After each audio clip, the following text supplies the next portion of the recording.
Ich stand noch unter Schock und konnte mich kaum auf den Beinen halten.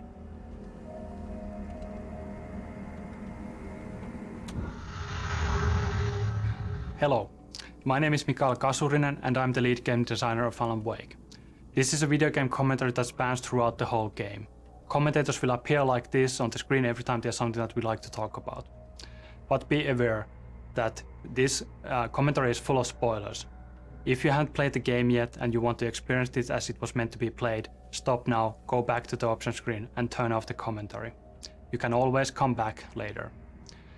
This commentary is location based, so every time you hear a commentary that you want to listen to, stop moving and don't try to advance to the next location. Feel free to look around, but moving forward in the level might actually override the existing commentary. The only way to replay a comment is to restart the last checkpoint. Now, enjoy the commentary and have fun. Hiya, my name is Tim Lundqvist. I'm one of the level designers of Alan Wake. Hello, my name is Tero Tosa. I'm a senior environment artist at Remedy. Hi, I'm Mikko Rautalahti and I'm a writer here at Remedy.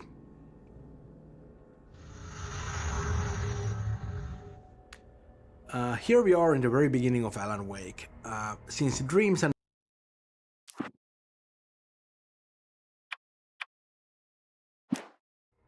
dreamlike states are a big deal for us, it's kind of fitting that we start things off with a good old-fashioned nightmare. We also do a couple of other things here though. For example, we introduced Thomas Zane. We don't call him that yet, but that's what the big floating ball of light is. And we also do a tutorial here, and that was actually kind of challenging because it's not very easy to marry the idea of a story introduction and a tutorial together, but you know, I think we did an okay job with that.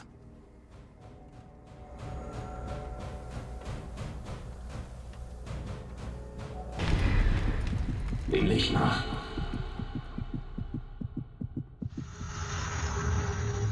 The light pole that you see in front of you is a crucial piece in the gameplay of Alan Wake. We call them safe haven.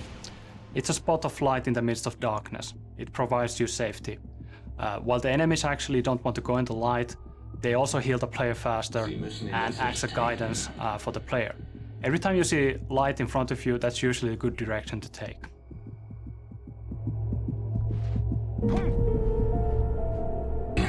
Die Dunkelheit ist gefährlich, noch schläft sie. Wenn sie spürt, dass sie kommen, wird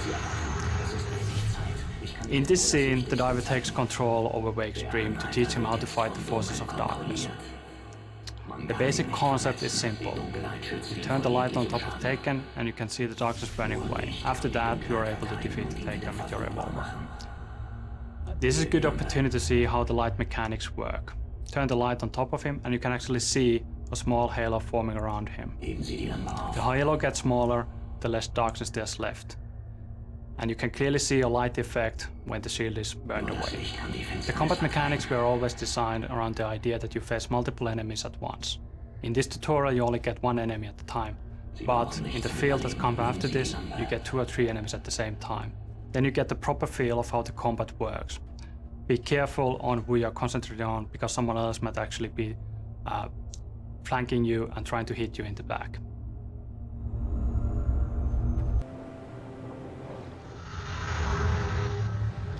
The events of the game take place in the Pacific Northwest region of the United States. This is a beautiful region that has in the past been featured in numerous TV shows and movies like The Shining and Twin Peaks. It's famous and recognizable for many things like fishing and mining and huge redwood tree trunks the size of a bus, beautiful lighthouses. But I think the most recognizable and beautiful feature is the nature. It's an oceanic climate combined with huge mountain ranges and dark forests. The cool thing about it is that there's an enormous amount of moisture constantly flowing in from the Pacific Ocean, and when it hits the mountains it turns into fog. So the end result of that is that almost everywhere you look there's these dense wisps of fog lazily crawling on the mountains and hillsides, and it really lends the area an almost otherworldly feel.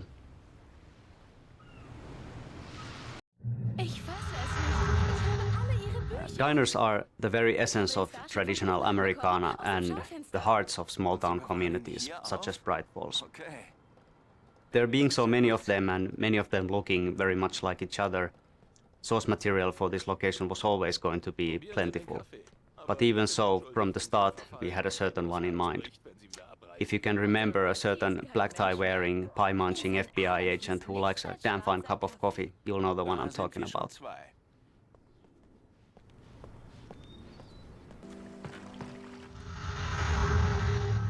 Bird Lake Cabin is an idyllic, a little rundown but nevertheless beautiful cabin nestled in a small island on the Cauldron Lake. But not all about it is as it seems.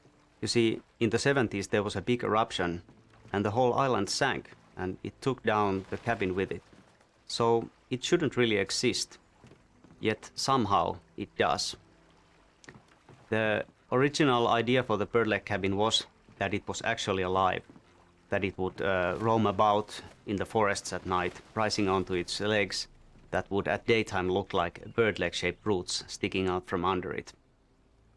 In the end, the story evolved into having the name of Bird Lake Cabin simply derive from the peculiar shape of the island and also from the frontal facade of the building, where a chimney, which looks like a beak, and two round windows looked like its face, and two porches, one on either side, looked like its wings.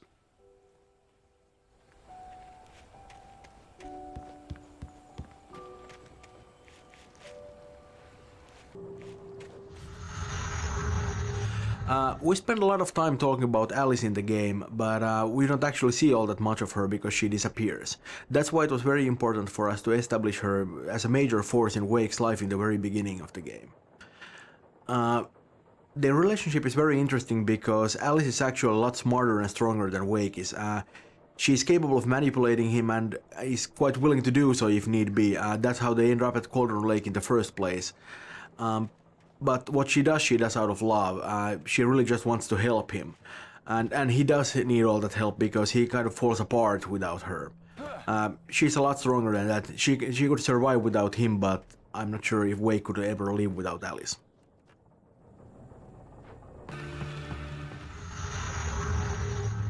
Alan Wake has a lot of problems. His marriage is failing, he's suffering from the results of extremely poor impulse control, and frankly, the guy is a bit of a dick.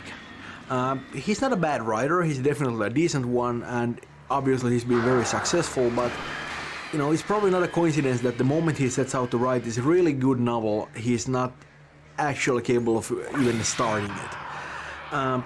He's been disintegrating for a good while now, you know, too many parties, too much self-pity. He's just really not handling the situation well at all, and it doesn't help at all that he's using Alice as his muse without realizing that this actually places a great deal of pressure on her, because it kind of makes her responsible for his success as a writer, which is very unfair. Wake is definitely a flawed character, but I think he kind of grows on you. We wanted to avoid the video game stereotype. He's a writer, not a space marine. And it's kind of ironic, I think, that he really stands out from the crowd just by being pretty ordinary.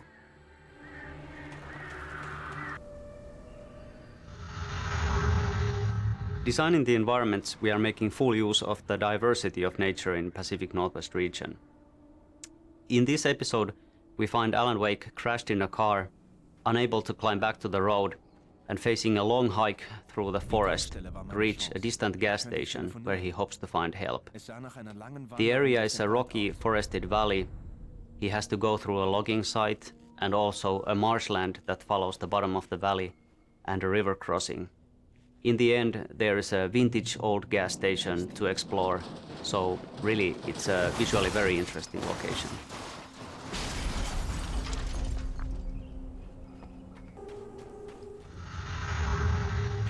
Well, as you can see, Wake has just found his first manuscript pages. They just sort of floated down from an unearthly light. And the manuscript is really one of our main storytelling tools in the whole thing, and one of our most important concepts in the entire game. And that stuff was actually really difficult to write because, you know, you don't have a lot of space there. You have a couple of paragraphs, and you kind of need to be able to tell a little story there. Yeah, and I also think that manuscript pages are a big part of the whole Alan Wake experience. While it also tells a lot about the world itself, it also gives you a really deep history of different characters in the game. Yeah, and it feels kind of natural too, because, you know, we sort of made the pages a part of the whole thing. They're not just sort of, random things in the, on the sidelines, but they're actually something that's really a part of the plot because they really are the plot. Exactly.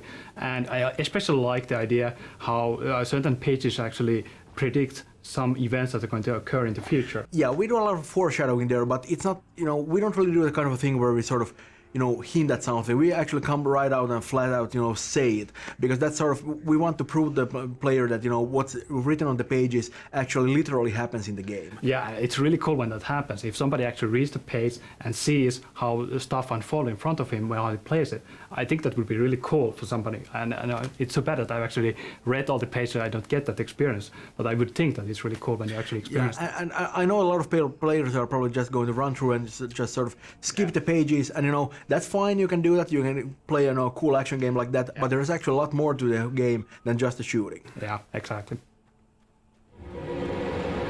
Ist da jemand? Bitte, ich hatte einen Unfall.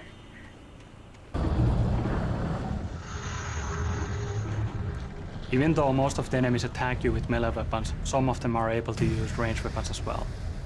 I think it's way cooler when somebody's throwing stuff at you instead of shooting. Or maybe I just got tired of that in our previous games. Ich erkannte, dass ich ihn überqueren musste. Wake's newfound fear of water is a result of his plunge into Cauldron Lake. Of course, at this point in the story, he doesn't know what happened to him, he doesn't remember any of it, but on some subconscious level, he knows that he's been violated, and he associates that with the water.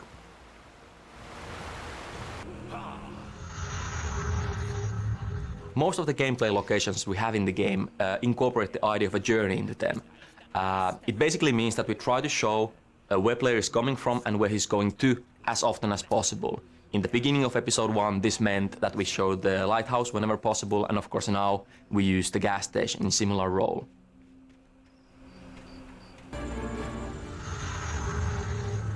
Here we can see some of the nasty enemies that we have. We call them flankers because they try to circle around you and stab you in the back, though they are quite easy to take out.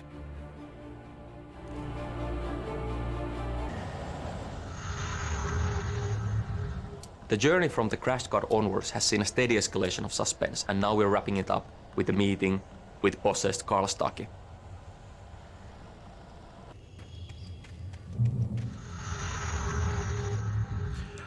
You're about to find the first TV at the gas station where we see Alan Wake raving like a lunatic. Cynthia Weaver actually talks about a similar thing later on in the game when she mentions that Thomas Zane has been talking to her from beyond and from television, and it's kind of a similar thing. Wake isn't aware of how it's happening, but that's what it is. We are thinking of Alan Wake as kind of a sum of three parts actually. Our writing, Ilkka Villi's face and body language, and Matthew Poretta's voice. And since we shot this stuff on video instead of producing it with our game engine, that's actually Alan Wake at his purest, you could say. And, not coincidentally, it's also Alan Wake at his craziest. Hier hinten, Liebling. Wie war es? Das schlechteste Wetter aller Zeiten. We have two of these New York flashback scenes in the game, and actually we almost cut them out. And I'm very glad that we were able to keep them in because they are very important to the story that we're telling here. These are the days when the Wakes were actually happy. And we spent so much of the game in danger and in darkness, running around with guns blazing. And also when we see Wake and Alice together, most of the time they're arguing or at least not being very happy. But these are the days when they were both very, very happy together, and these are the days they long for. In the second flashback sequence, towards the end of the game, you can see the cracks there. They aren't really doing very well anymore, but right now, this one, it was good.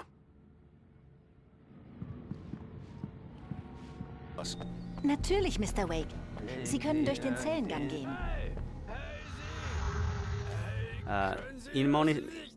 In many small towns, life is peaceful and not that much happens that really requires police intervention. Such is the case with Bright Falls also.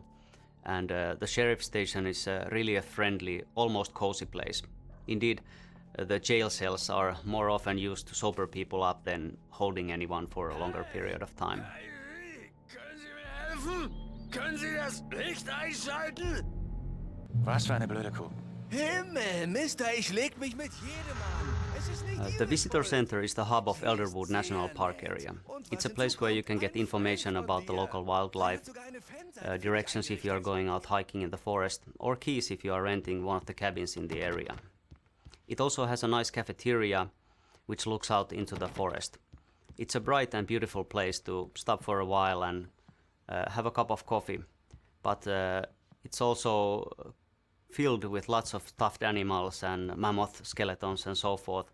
So it's not really a place that you'd want to visit at night time, which is what you will be doing. Hör dir bloß mal selber zu. Pass bloß auf, wenn du es mit den Einheimischen zu tun hast. Barry is a very fun character to write, and frankly, a big part of that is Fred Berman, who does Barry's voice. And he's a cool guy because it doesn't matter how stupid the thing I write is, he actually always makes it sound good. He would just always find the right tone for Barry and sort of make him human even though he's saying something completely idiotic. Barry's a clown, of course, and you could call him a greedy little weasel and you wouldn't be far off from the truth. But at the same time, he's a loyal friend and he's smarter than he lets on. And, he's got the flaming eye of Mordor, so, that goes a long way.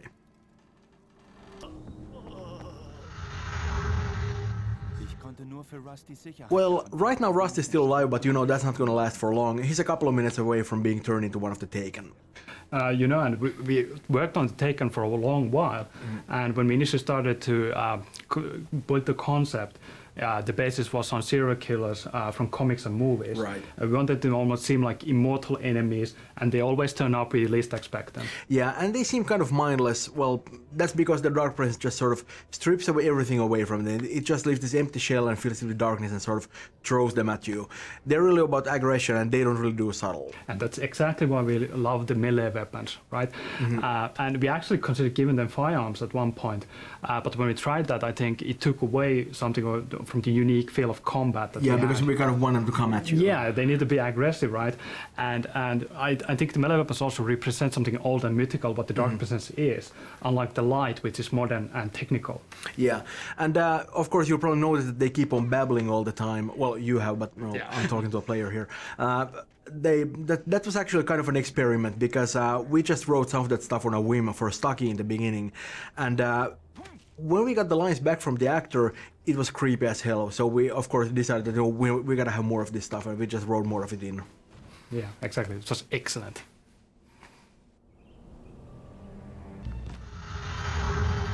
The Elderwood National Park sits in the middle of the dark and majestic Elderwood forest. It's a place that features bare sun-bathed mountainsides and tall redwood forests and temperate rainforests and marshlands. Despite some hiking trails and friendly signs, it's nevertheless a wild place like nature is, and you shouldn't venture out too far into it after dusk. This place is inspired by the many beautiful nature preservation parks that are a staple of Pacific Northwest. And as we do like to throw the player out into the forest a lot at night time, this location really is in the essence of our gameplay.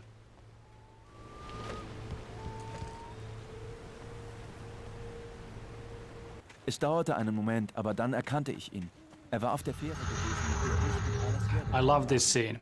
This is where we show the handheld flare for the first time. It's a really effective defensive weapon. It pushes the closest enemies away, drains their shields, and actually makes them retreat. It's really useful when many enemies are attacking you at the same time and you're really in trouble. We also have a twist in the gameplay here. We actually take away your gun, and you need to rely on a mod to be able to survive. You need to use the flashlight to keep the enemies away and stay close to mod.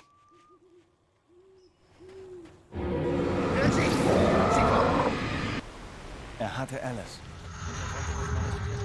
Shaping this area of dark foggy forest into a playable area has been challenging. We wanted to give the player the impression of being lost without making the navigation ever annoying.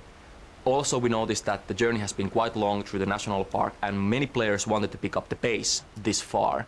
This basically meant that we did have to close off some of the branches we originally thought would be great to explore here.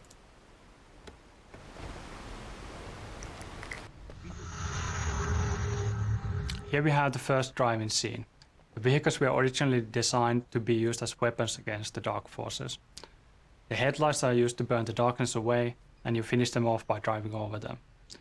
Along the way, vehicles became a more important part of level design, and scenes which use vehicles are clearly differentiated from basic foot combat sections.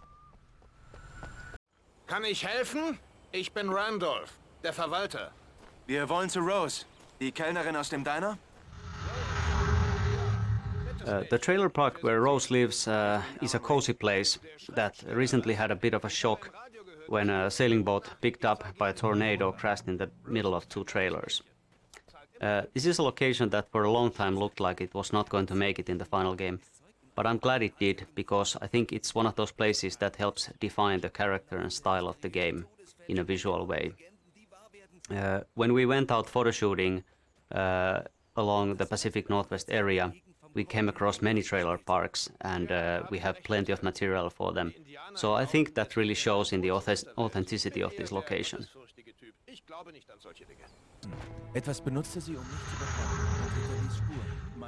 The Dark Presence is the main adversary in our game, and I wouldn't necessarily call it evil, but it is completely alien to our world, and that may pretty much be the same thing. We don't really want to explain the Dark Presence in too much detail. We kind of want it to remain a mystery, but let me say this much. It's definitely not human. It doesn't think the way we do. A good example of this would be when Wake actually escapes from the cabin, and he actually just sits there and writes the whole thing into the story, and the Dark Presence is right there, and it just doesn't understand what's going on. It doesn't work on that level of logic. On the other hand, it can be very devious. For example, it has no problems whatsoever using Alice and Rose against Wake in a very, very sort of, contrived manner, and it works very well too. We talked quite a bit about the Dark Presence being weak in the beginning of the game, and that's true as far as it goes, but it only refers to the foothold it has in our world. Now, it is strong. It is very, very strong and very, very big in its own world.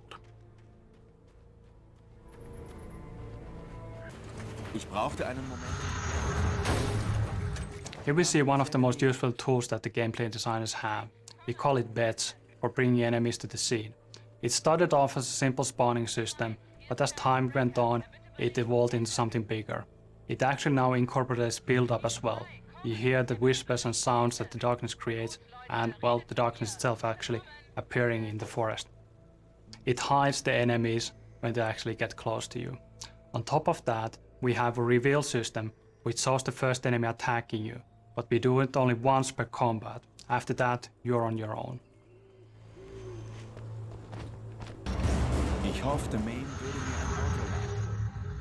We don't see a lot of Pat Main in the game, but actually he has a considerable presence. One of the problems with Alan Wake was that we really wanted to maintain that small town atmosphere, but that's very hard to do when, you don't actually spend a lot of time in the small town itself. A familiar and dependable radio solved that problem. Also, I think RJ Allison, who plays Pat Main, did a wonderful job. He really nails the character, and it's so great to be alone in the dark and then hear that warm and dependable voice. Vielen Dank für diese mitfühlende Stellungnahme, Lorna.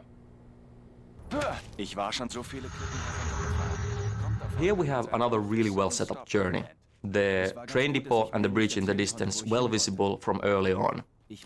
As an interesting side note, this whole area was originally just a minor branch. Not even a branch. Alan Wake just basically had to get a car from the forest and continue towards the mining museum. With months of iteration and looking at the possibilities given by the environment, we found out that this area could have lots of poltergeist events, could have hidden routes and so forth. The bridge and the train depot all appearing far later in their development. Weiter vorn sah ich eine Everybody knows the movie Poltergeist, but I wouldn't say that it was the origin for this idea. This game is about possession. It's about the dark presence taking over everything in the world. It started off with humans, and, well, in the design, the inanimate objects were the next logical step. One of the hardest things to do was to convey intent. The objects don't have any body language, unlike the tape. How we ended up with the current feature was that the lead writer actually encountered a problematic physical object. It flickered around the terrain erratically, and you really couldn't tell what is going to happen next. And that ended up being a real feature. and here you can see the result.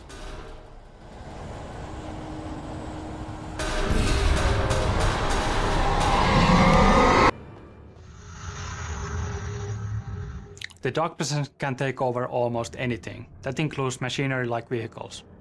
In the next scene you will see the bulldozer attacking you, and it might be familiar to you from demos that have been shown in different shows before.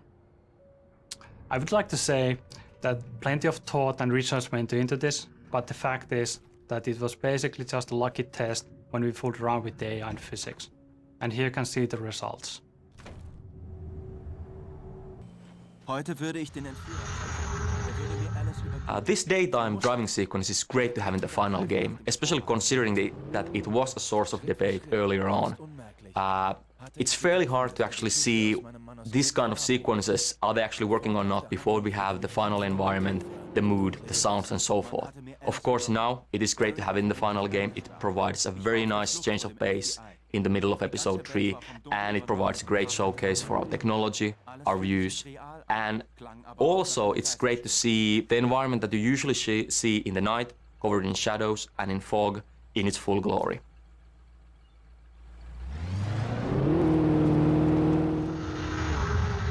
The feel of history and roots is somehow very present in the whole Pacific Northwest area. It's one of those things that lends the unique feel to this region. This was once a very inaccessible and thus isolated region, but in the turn of the 19th and 20th century, as railroads started getting built, it was suddenly connected to the rest of the country.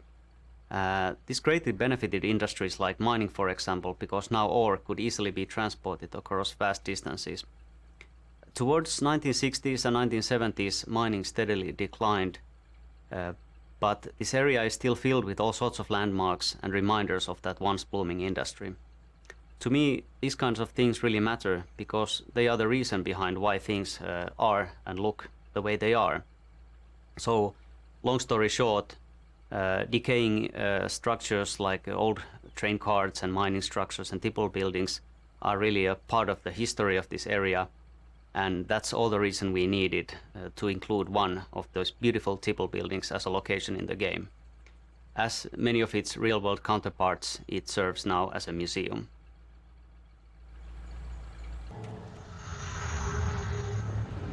Okay, now this whole kidnapping thing is a red herring, of course. It's just an attempt to manipulate Wake and to get him to deliver the manuscript. The so-called kidnapper, Mott, well, he doesn't have Alice. He doesn't know where Alice is, and neither does Dr. Hartman, the guy who's hired Mott. But they do know that Wake will do anything to get Alice back, so, you know, they use her. They're nice people like that.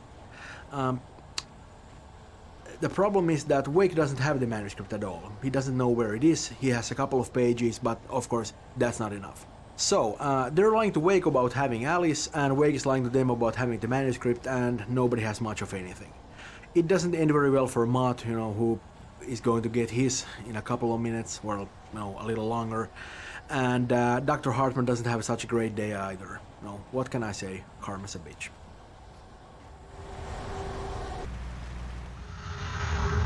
Our technology enables us to have a set of ready-made landscape types that tile seamlessly with each other and can be used to quickly lay out large sections of terrain, instantly creating realistic landscapes.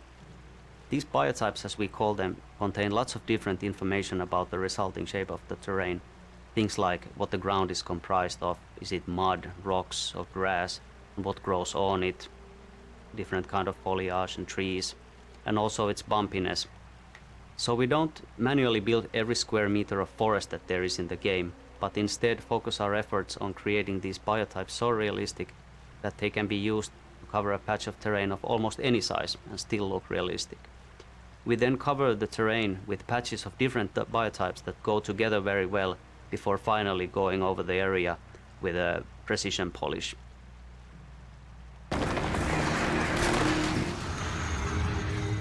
We chose birds as our only animal enemy type. The main reason being that the birds actually bring something new to the table, an extra dimension. We try to think through the whole package of the player experience. The player needs to look down for bear traps, look ahead for taken, and look up for the birds.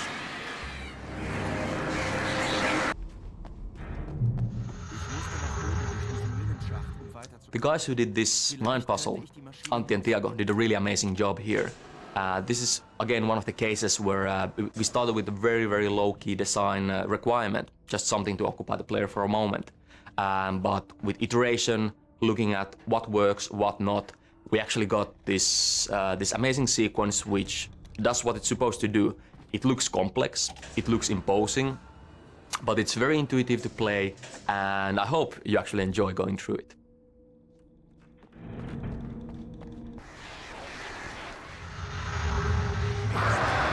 In a similar vein to how we handled the different types of terrain with biotypes, we have a preset system for weather styles as well. The game engine lets us control numerous parameters, things like cloudiness, wind, rain, and also lighting parameters, things like color, intensity, and blooming, to create truly stunning weather effects. Using this technology, we have created a palette of ready-made weathers that can be called upon at any time, so really it is weather on demand at the push of a button. Each level has its own, or sometimes many, different styles of ambience, and so their own mood. Ich fühlte mich benommen, was mir Hartman auch As far as the bad guys go, Dr. Hartman isn't the main villain here, but he's probably a little more interesting than the Dark Presence. He's a very smart guy, and he knows a lot about the Dark Presence and Cauldron Lake in general. He kind of presents himself as a pop psychologist to the stars, but that's kind of a ruse. He just wants creative people in so he can exploit them. With Wake, of course, he resorted to a little more drastic measures. You know, he pretended to have kidnapped his wife, fished him out of a lake, you know, tried to convince him that he was schizophrenic, and it doesn't end very well for him, but, you know, it's a valiant effort anyway. We have a lot of backstory for this guy, and I'd love to do a little bit more with him in the future, but, you know, of course, we don't exactly leave him feeling very well at the end of this one. Also, warum kommen Sie nicht mit mir? Hier entlang. Cauldron Lake Lodge is the residence and place of practice for Dr. Emil Hartman, who uses it as a sort of a nursing home and also a place of inspiration for artists he treats there. Built in the turn of the century, it is an imposing building, hewn from large timber and heavy stone, with a steep shingle roof to weather off even the heaviest of snowfalls. The starting idea for this location was the real-world hotel of Timberline Lodge that they used in the movie Shining, but following the typical style of these buildings and the heavy materials used in the construction, it quickly evolved into a thing of its own. Ich weiß, Ihr Instinkt befiehlt Ihnen, sich gegen mich zu wehren, aber Story-wise, the most important location in the game, Cauldron Lake, is inspired by the real-world location of Crater Lake in Oregon. It's a vast lake formed from a volcano thousands of years ago in a massive eruption. It's truly a breathtaking place that anyone interested in such things should definitely visit. In the game, the location, this Cauldron Lake, has actually had two notable eruptions. One that originally formed the lake, and then another which took down a small island in it, along with its cabin and even a person, a diver called Thomas Zane. The place is said to hold an ancient power, and it's not without reason, as you will find out playing the game. Ich konnte den Mirror Peak auf der anderen Seite ausmachen und ich glaubte zu erkennen, wo Divers Isle bei meiner Ankunft mit Alice gelegen hatte. The Haunted House sequence went through a lot of iterations during development. We had as extreme routes as Alan Wake, actually going behind and below the lodge on the mountain cliffs and fighting against possessed patients. Eventually it was great that we focused on the poltergeist events because it allowed us to create a nice chain of smaller, light-based puzzles, and it also wrapped up really nicely with the big poltergeist fight in the main yard.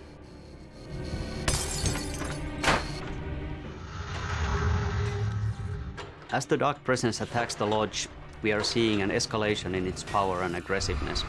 Maybe even some frustration. It's now been chasing you for quite a while and with little success. And now that you are on its home court, so to speak, it's literally throwing stuff at you left and right. It's a good thing that the lodge is built to handle heavy storms, or otherwise it might come crashing down on you with all the furniture that's flying around. This scene is kind of like an action puzzle where you have to react to fast-changing conditions and find your way out of the building before it's too late. Fans of Max Payne 1 might have a fleeting sense of familiarity here.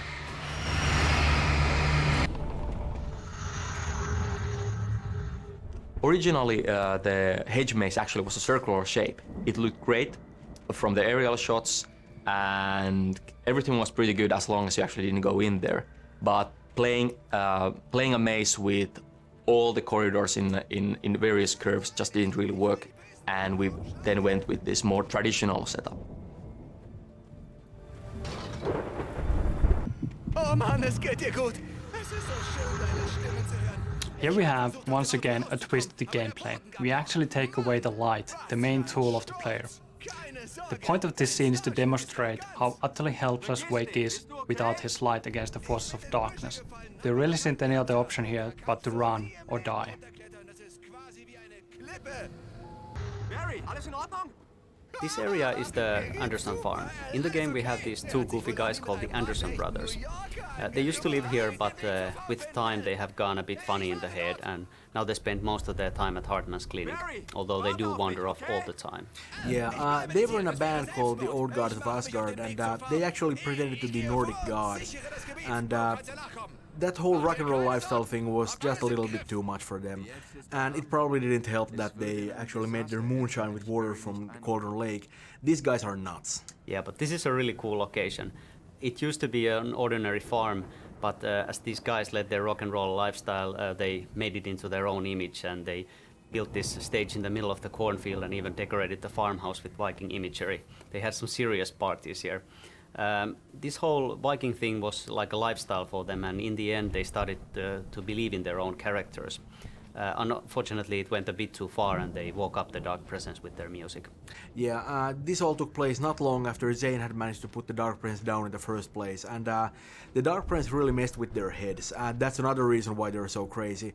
And eventually they managed to put it back down, but unfortunately they didn't really do a very good job of it. And I guess that's good, because if they had, then we wouldn't be having a story here at all. That's true. These guys really aren't that good with details. They sort of let the Dark Presence hanging in limbo, kind of like waiting for somebody to come along and put it back into business. Cue Alan Wake. Oh yeah. Im Wald vor mir And here the player gets the light back to basics.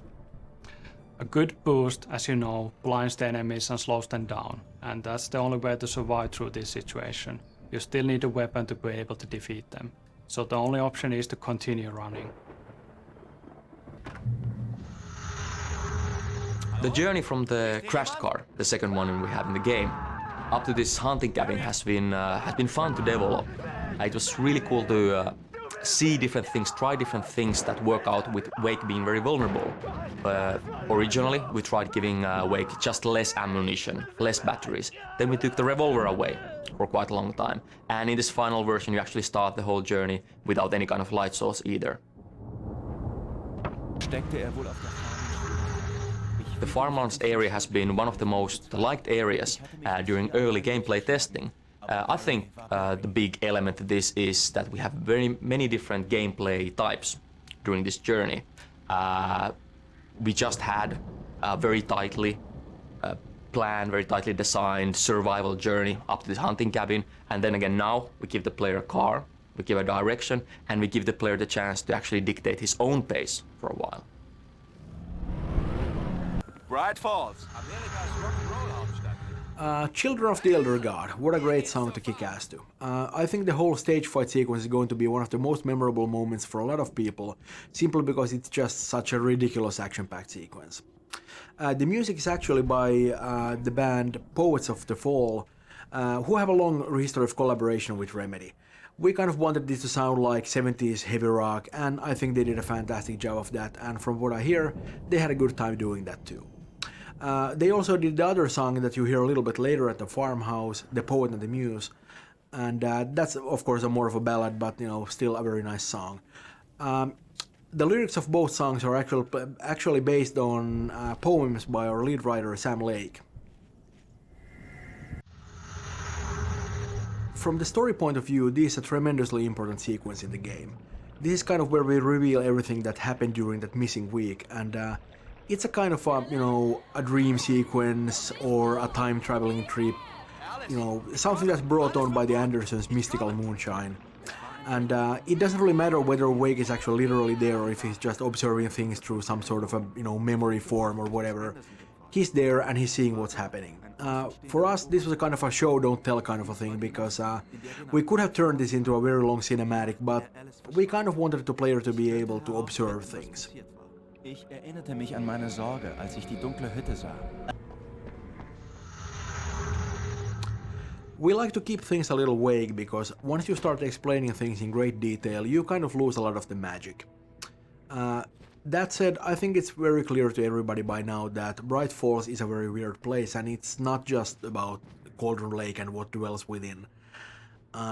Sarah Breaker is the sheriff here, and you know, given the nature of Bright Falls, she has a fairly difficult job. You know, once you're the sheriff here, you're not just writing parking tickets, you're actually responsible for the entire community. And that's why her view of this whole thing is a little different than Wake's, because, you know, you could say that Wake's goal is a little bit selfish because it's all about his wife and his marriage, and Sarah is a little bit more community-minded because she's really fighting to save Bright Falls from this threat.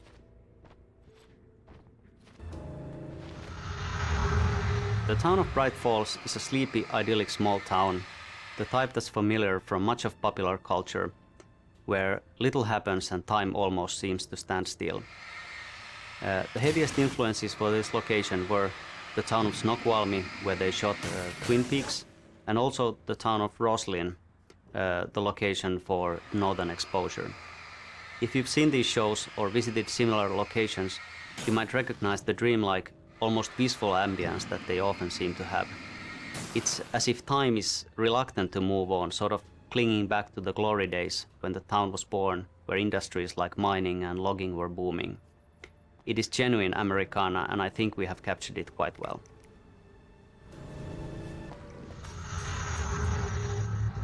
Bright Falls was a very, very challenging location to really develop, to get all the paths and all the branches of the journey to feel natural.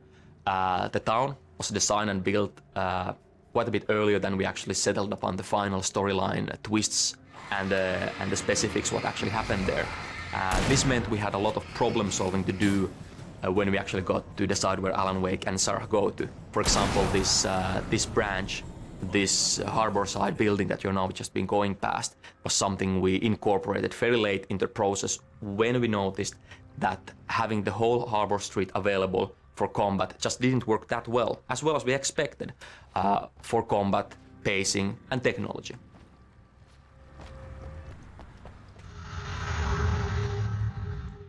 Even though for a town Bright Falls is quite small, as a gameplay location it is huge. There are many buildings and many of them have interiors or had them at some point when earlier story revisions so required.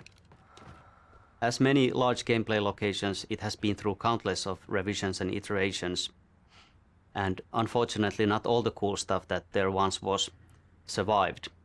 If you think about that simply in terms of time lost making something that eventually didn't make it in the game, well, it's simply a lot of wasted hours. But actually, all those changes simply served to make it richer and more varied. It's the same way that real towns actually acquire their appearance.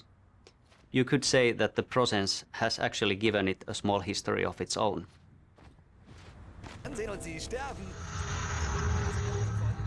The fire station on the hillside was actually fairly late arrival to the city, the last building that was built. When we settled upon how the journey ends with the helicopter, when we found a good location for the helicopter, it basically meant that we need to find an iconic building to go with it. The hillside was the best spot for the helipad, and when that was decided, everything kind of like locked into place. The fire station looked great, and the fire station yard just kind of like worked perfectly for the fight layout. This warehouse is filled with gas bottles. They can be used to dispose enemies without using the flashlight at all. Just shoot the bottles so that they explode. But be careful that you don't get hurt by yourself. The same thing applies to the transformer yard which comes out to the warehouse. They can use booster bullets to force enemies into electric cables.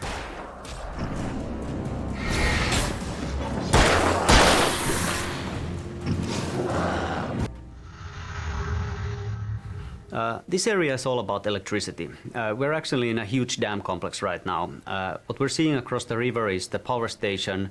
The actual dam is higher up in the mountains, and right now we are in the transformer yard area. Pacific Northwest is filled with places like these power stations, and we just had to have one in the game. Yeah, and since you do need power to keep the lights on, it's kind of fitting that this is actually a very important part of the story. Yeah. But it's a little odd, don't you think, for an old lady like Weaver to just manage this whole complex by herself? Oh, hell no. That's how they roll in Bright Falls. But it doesn't hurt that it's also a visually stunning location. Yeah, you can really see far from the top, and that's an excellent opportunity for us to flex the engine and show what it can do.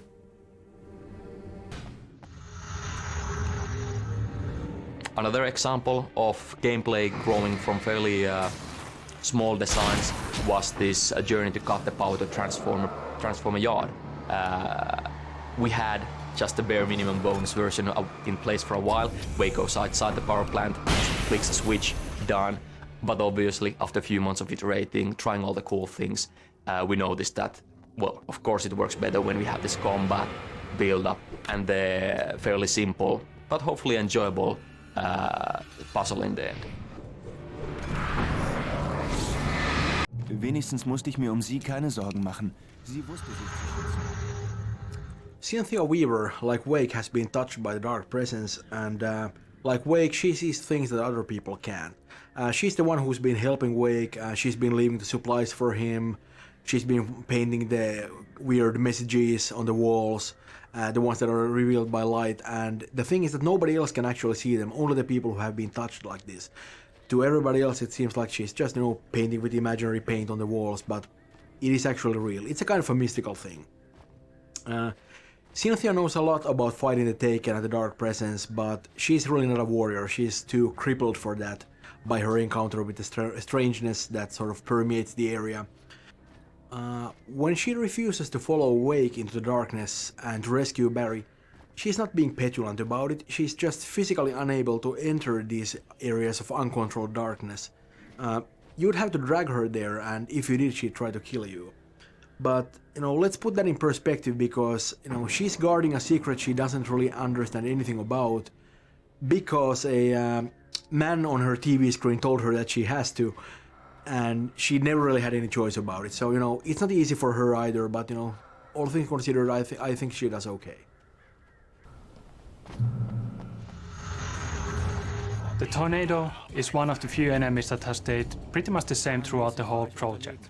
Of course, it's not a real tornado, but a manifestation of the dark presence. One of the challenges was to create a look for it that the player really wants to turn away and run. We spent plenty of time designing the visual looks and audio so that this is conveyed in the best possible way.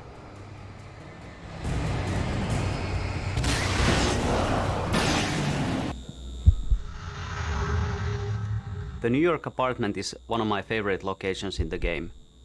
From a story point of view, its role is of course to provide the background story for the relationship of Alan and Alice. But to me there is another important aspect as well.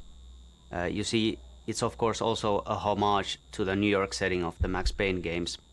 And my first 3 years here at Remedy were spent working on those games. Now that we're working on Alan Wake with its Pacific Northwest theme style, that's something really different, and so for me the location of New York apartment was really a wonderful chance to sort of touch back upon those old Max Payne days and sort of go back to my roots. It's kind of like picking up an old tool and seeing if you still remember how to use it.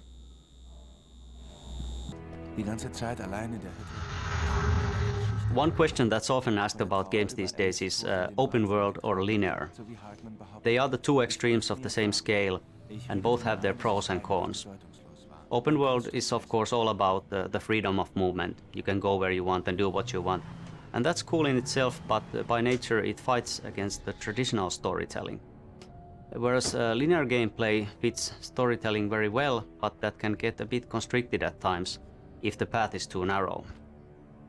We always want to tell a meaningful and compelling story, and we didn't want to compromise that in any way. But at the same time, we had lots of different scenarios and beautiful nature, and we didn't want to throw that away either. So what we did was intersperse it between the important story locations. So there is plenty of chance to explore your surroundings and plenty of cool stuff to find if you do.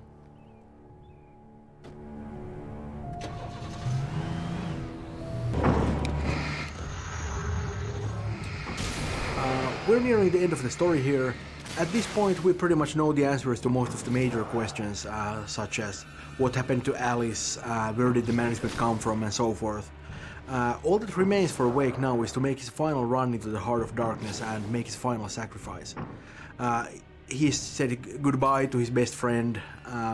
He's not really expecting to come back from this one, but he's willing to do that to save Alice. I'm not really sure if you could call Wake a heroic character as such. You know, he doesn't really, he doesn't have the square-jawed look or anything, but when it's all said and done, I really don't think he's a coward.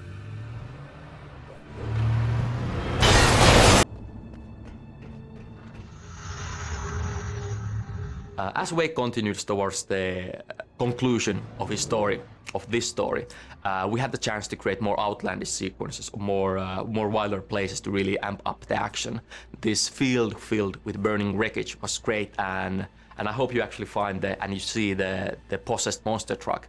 He's been around different locations during the development, but I'm happy he finally found a place to actually be here amidst all the carnage.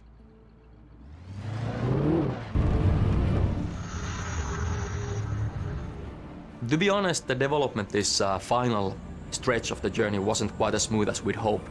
The environment, the scope of this area east to the Cauldron Lake is massive, and we had problems in actually polishing everything to the degree we wanted.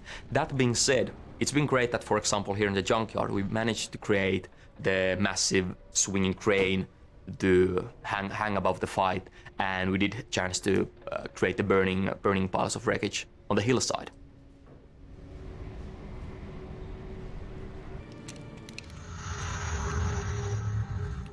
The nature of the dark presence definitely helped us when we had to make things, when you actually just have just bigger and louder. A player is fairly familiar with the idea of trekking through a haunted forest or dark forest by this point in the game, but we had the chance to, just when we needed, to throw entire boats and train carriages to the player, just creating total havoc.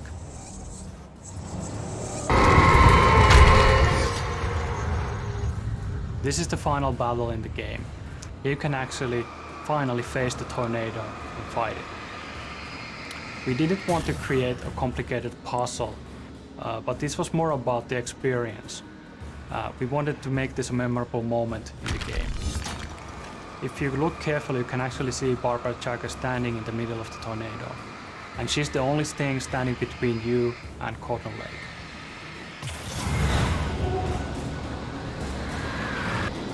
Es gibt kein Licht. Komm wieder ins Bett. At this point it's pretty much over and the dark presence knows that. It's still trying a couple of dirty tricks though, like dressing up as Wake's wife, but Wake isn't really buying it. I mean, he knows who he married and this thing here just isn't it. The dark presence is kind of desperate, as you can tell. It's trying all sorts of stupid little parlor tricks to fool Wake. We get some disembodied voices later on, but none of it is going to work. Alice wants to describe Wake as the most stubborn man she's ever met, and that kind of determination goes a long way in the dark place.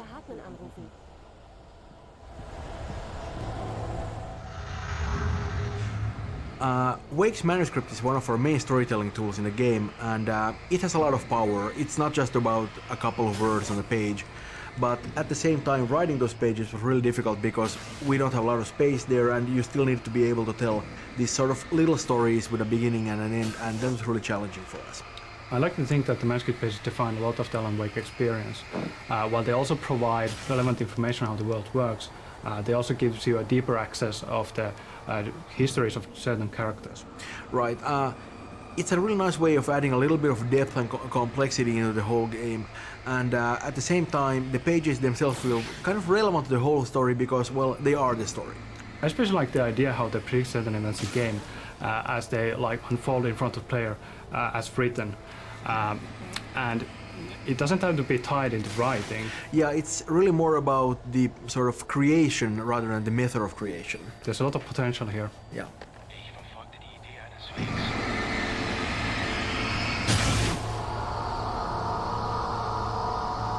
Komm, lass mich gehen.